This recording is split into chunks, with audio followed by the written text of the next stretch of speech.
If you were exposed to the harsh depths of space, you'd lose consciousness in 15 seconds and be dead within 30 seconds to a minute. But what if you're wearing an advanced, powerful spacesuit? Well, that would buy you about 6 hours before your oxygen runs out, and then you'd still be dead. So what would happen to your body in space? Would someone come to retrieve it? Or would it just keep floating through space forever? The human race has only lost 18 people in more than 50 years of space exploration. But with upcoming plans for civilian space travel and journeys to Mars, odds are that we're going to be seeing a lot more space deaths.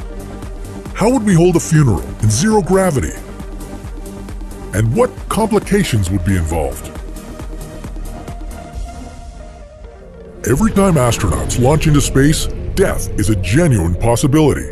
They are essentially strapping themselves to giant rockets after all. But because astronauts have to be in top-notch health for a mission, the odds of one of them dying on the International Space Station are pretty low.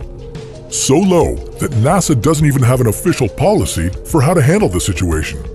According to former astronaut Chris Hadfield, it would be up to the commander of the ISS to decide what to do. The first problem at hand would be that there's nowhere to store the body. Space stations don't come with built-in morgues. One solution would be to keep the body in a pressurized suit and move it somewhere cold. Dead bodies are biohazards, so you'd want to keep the bacteria as far away and contained as possible. But what if you don't like the idea of sharing your quarters with a stiff? Well, there are other solutions.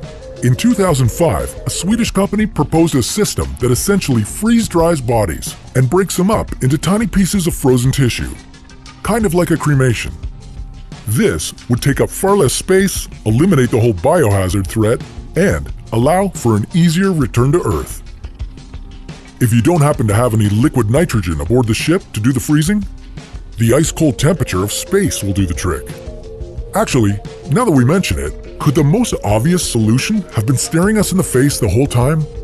Sailors used to bury their dead at sea. So couldn't astronauts do the same and send their dead off into space? Theoretically, yes, but space is a little more complicated than the sea.